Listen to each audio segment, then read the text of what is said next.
కడప జిల్లాలోని పులివెందుల జెడ్పీటీసీ ఉప ఎన్నిక వేళ ప్రధాన పార్టీల మధ్య ప్రతిదాడులు జరుగుతున్నాయి. వైసీపీ టీడీపీ మధ్య మాటల యుద్ధం తీవ్ర స్థాయికి చేరుకుంది. దాడులు చేస్తూ ఒకరికొకరు పరస్పరం ఆరోపణలు చేసుకుంటున్నారు. పులివెందుల్లో ఇప్పటివరకు 113 మందిపై బైండ్ ఓవర్ కేసులు నమోదు చేశారు. ఇక నిన్న ఒక్కరోజే 36 మందిపై కేసులు నమోదు చేశారు. జెడ్పీటీసీ ఉప ఎన్నిక బరిలో 11 మంది అభ్యర్థులు పోటీ చేస్తున్నారు. ఇక నిన్న రాత్రి ఇండిపెండెంట్ అభ్యర్థి సురేష్ రెడ్డిపై కొందరు దాడి చేశారు. టీడీపీ వాళ్లే దాడి చేశారని ఎంపీ అవినాష్ రెడ్డి ఆరోపించగా వైసీపీనే దాడి చేసి టీడీపీపై నెడుతున్నారని బీటెక్ రవి ఆగ్రహం వ్యక్తం చేశారు. ఇక దీంతో పులివెందుల రాజకీయాలు వేడెక్కాయి.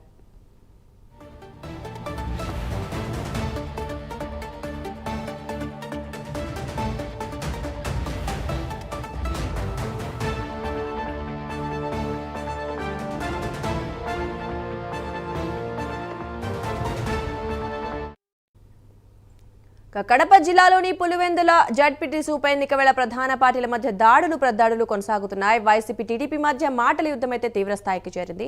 ఇక ఇదే అంశానికి సంబంధించి మరింత సమాచారం మా కరెస్పాండెంట్ సుధీర్ లైవ్ లో అందిస్తారు. సుధీర్, చెప్పండి. కడపలో అయితే టీడీపీ వైసీపీ మధ్య తీవ్రంగా ఒకళ్ళొకరు దూషించుకోవడం కావచ్చు, లేదా ప్రతిదాడులు జరుగుతున్న నేపథ్యంలో మరి ప్రస్తుత పరిస్థితి ఏంటి? ఎందుకు వీటి గల కారణాలు ఏంటి అసలు? Thank you Durga.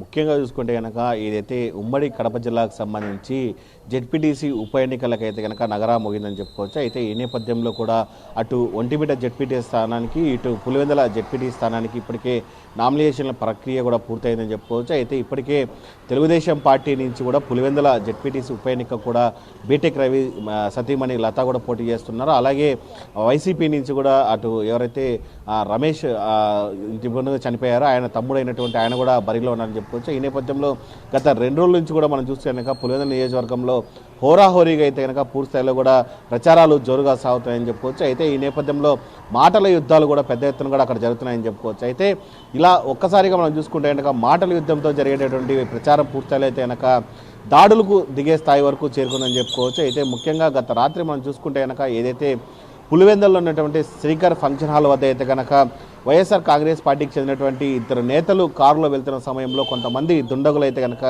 పూర్తి స్థాయిలో అతని వ్యక్తిపైన అయితే కనుక దాడి చేయడం జరిగింది. అయితే అంకిరెడ్డి అనే వ్యక్తికి అయితే కనుక పూర్తి స్థాయిలో కూడా తలకు పెద్ద ఎత్తున దెబ్బలు కావడం జరిగింది. అయితే మరో వ్యక్తి అమర్నాథ్ రెడ్డి కూడా పూర్తిస్థాయిలో కూడా దెబ్బలు తగ్గడం జరిగింది. అయితే పూర్తిస్థాయిలో ఒక్కసారిగా ఇనోవా దానిపై రాళ్లతో, అలాగే కట్టెలతో, అలాగే రాడ్లతో కూడా పూర్తిస్థాయిలో దుండగులు అయితే కనుక పెద్ద ఎత్తున దాడి చేయడంతో కూడా అక్కడికి ఇనోవా వాహనం అయితే కనుక ధ్వంసం కావడం జరిగింది. అయితే అక్కడ ఉన్నటువంటి కొంతమంది స్థానికులు అయితే కనుక హుటాహుటిన వాళ్ళిద్దరినీ కూడా పులివెందుల ఏరియా ప్రభుత్వ ఆసుపత్రికి తరలించడం జరిగింది. ఆ తదనంతరం వాళ్ళకైతే కనుక ప్రథమ చికిత్స కూడా అందించడం జరిగింది. అయితే విషయం తెలుసుకున్నటువంటి కడప ఎంపీ అవినాష్ రెడ్డి కూడా హుటాహుటిన అయితే కనుక ఏదైతే పులివెందుల ఏరియా ప్రభుత్వ ఆసుపత్రికి వెళ్ళడం జరిగింది. అక్కడ అమర్నాథ్ రెడ్డి అలాగే అంకిరెడ్డిని ఇద్దరిని కూడా పూర్తిస్థాయిలో ఆయన పరామర్శించడం జరిగింది. అయితే అనంతరం ఆయన మీడియాతో మాట్లాడుతూ కూడా చెప్పడం జరిగింది. అయితే కూటమి ప్రభుత్వం పూర్తి స్థాయిలో కూడా గెలవలేకనే ఇలాగా తమ కార్యకర్తలపైన దాడులు చేస్తుందంటూ కూడా ఆయన మాట్లాడడం జరిగింది.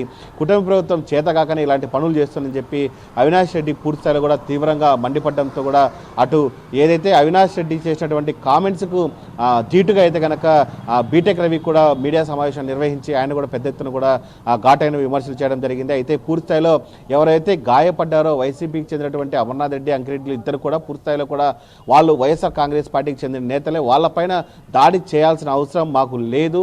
అటు వైఎస్ఆర్ కాంగ్రెస్ పార్టీ నేతలే వాళ్ళపైన దాడి చేసుకొని ఎలాగైనా సరే ఈ ఎన్నికల్లో గెలవాలని చెప్పి పూర్తి స్థాయిలో అవినాష్ రెడ్డి డ్రామాలని వేస్తున్నాడని చెప్పి అటు బీటెక్ రవి కూడా చెప్పడం జరిగింది. అయితే ఈ నేపథ్యంలో ఈ తతంగమంతా ఇలా జరుగుతుంటే కనుక ఇవాళ అయితే కనుక వైసీపీ నేతలు కూడా పూర్తి స్థాయిలో కూడా జిల్లా ఎస్పీని కలిసేందుకు కూడా ఇప్పటికే జిల్లా ఎస్పీ కార్యాలయానికి రావడం జరిగింది. పూర్తి స్థాయిలో మనం చూసుకుంటే కనుక వైఎస్ఆర్ కాంగ్రెస్ పార్టీ జిల్లా అధ్యక్షుడు అయినటువంటి రవీంద్రనాథ్ రెడ్డి కావచ్చు, అలాగే రాష్ట్ర ప్రధాన కార్యదర్శి సతీష్ రెడ్డి కావచ్చు, అలాగే మాజీ ఎమ్మెల్యేలు, ఎంపీలందరూ కూడా ఇప్పటికే జిల్లా ఎస్పీ కార్యాలయం రావడం జరిగింది, ఎస్పీని కలవడం జరిగింది. అయితే ముఖ్యంగా చూసుకుంటే కనుక ఏదైతే గత రాత్రి జరిగినటువంటి ఘటన దృష్టిలో ఉంచుకొని పూర్తిస్థాయిలో కూడా దీనిపైన కేసు నమోదు చేయాలి, దీంట్లో ఎంతమంది ఉన్నా కానీ వాళ్ళందరినీ కూడా శిక్షించాలి అని చెప్పి వాళ్ళైతే కనుక ఎస్పీకి వినతిపత్రం ఇవ్వడం జరిగింది. పూర్తి స్థాయిలో మనం చూసుకుంటే కనుక పులివెందుల జెడ్పీటీసీ ఎన్నికైతే కనుక పూర్తి స్థాయిలో హోరాహోరీగా జరుగుతుందని చెప్పుకోవచ్చు. అయితే దాడుల పరంపరలు అయితే కనుక జరుగుతాయని చెప్పుకోవచ్చు. అయితే ఇప్పటికే మనం చూసుకోవచ్చు తాజాగా ఏదేమైనా సరే నిన్నటి దినం వరకు పూర్తిస్థాయిలో కూడా అభ్యర్థులకు గుర్తులు కూడా కేటాయించడం జరిగింది. అభ్యర్థులకు గుర్తులు కేటాయించిన అనంతరం కూడా పూర్తిస్థాయిలో దాడులు అయితే జరుగుతున్న పరిస్థితి అయితే ఉంది. ఇప్పటికే మనం చూసుకోవచ్చు ఈ నెల 12వ తేదీ కూడా పోలింగ్ ప్రక్రియ ఉంది. ఆ 12వ తేదీ పోలింగ్ ప్రక్రియ అనంతరం కూడా 14వ తేదీ కూడా రిజల్ట్స్ రానుంది. ఈ నేపథ్యంలో ఎవరు విన్ అవుతారు, ఎవరు ఏంటి అనే దానిపైన కూడా చావా రేవా అన్న విధంగా అయితే కనుక పులివెందుల జెడ్పీటీసీ ఎన్నిక అయితే ఉందని మనం చెప్పుకోవచ్చు దుర్గా. రైట్, అయితే ఇప్పటికే పులివెందుల్లో దాడులు ప్రదాడుల నేపథ్యంలో అవినాష్ రెడ్డి ఏమో వాళ్లే దాడులు చేసుకొని మా మీద తోస్తున్నారని ఆయన చెప్పడం కావచ్చు, లేదా వైసీపీ వాళ్ళు దాడి చేస్తున్నారు టీడీపీ వాళ్ళు చెప్పడం కావచ్చు. మరి ఈ పరిస్థితుల నేపథ్యంలో మరి అంటే విచారణకి ఆదేశించినట్లుగా కూడా తెలుస్తోంది. మరి విచారణలో పోలీసులు ఏమంటున్నారు? ప్రస్తుతానికి అయితే కనుక ఈ ఘటనకు సంబంధించి అయితే కనుక పులివెందుల డీఎస్పీ కావచ్చు, అలాగే సిఐ కావచ్చు, ఈ ఘటనకు సంబంధించి దాదాపుగా 16 మంది పైన కూడా పూర్తిస్థాయిలో కేసులు పెట్టడం జరిగింది. వాళ్ళని కూడా పూర్తిస్థాయిలో ఎవరైతే ఈ దాడి ఘటనలో ఉన్నారో వాళ్ళందరినీ కూడా గుర్తిస్తున్నామని చెప్తారో వాళ్ళ కోసం కూడా ఇప్పటికే ప్రత్యేక టీములు పెట్టాం, వాళ్ళని కూడా ఖచ్చితంగా పట్టుకుంటామని చెప్పి పోలీసులు చెప్తున్న పరిస్థితి అయితే ఉంది. అయితే ముఖ్యంగా ఈ ఘటనకు సంబంధించి మొత్తంగా చూసుకుంటే కనుక అటు వైఎస్ఆర్ కాంగ్రెస్ పార్టీ అయితే కనుక పూర్తిస్థాయిలో తెలుగుదేశం పార్టీ నేతలే మమ్మల్ని కొట్టారంటూ కూడా వాళ్ళు చెప్తున్న పరిస్థితి అయితే ఉంది. అయితే మరోపక్క బీటెక్ రవి కూడా చూస్తే కనుక కేవలం వైఎస్ఆర్ కాంగ్రెస్ పార్టీ నేతలు వాళ్ళే కొట్టుకొని మా పైన కేసులు పెట్టారని చెప్పి బీటెక్ రవి కూడా ఆరోపిస్తున్న పరిస్థితి ఉంది. అయితే ఇదంతగా చూస్తుంటే కనుక పోలీసులు అయితే కనుక ఈ కేసులో ఏ విచారణ ఎలా వెళ్తుంది, అది ఎవరిని నిందితులు చేస్తారు ఏంటనే దానిపైన కూడా పెద్ద ఎత్తున సస్పెన్స్ అయితే కనిపిస్తున్న పరిస్థితి అయితే ఉంది. ఏదేమైనా మనం చూసుకుంటే కనుక ఇప్పటికే జిల్లా ఎస్పీని కూడా వైసీపీ నేతలు కలిసిన పరిస్థితి ఉంది.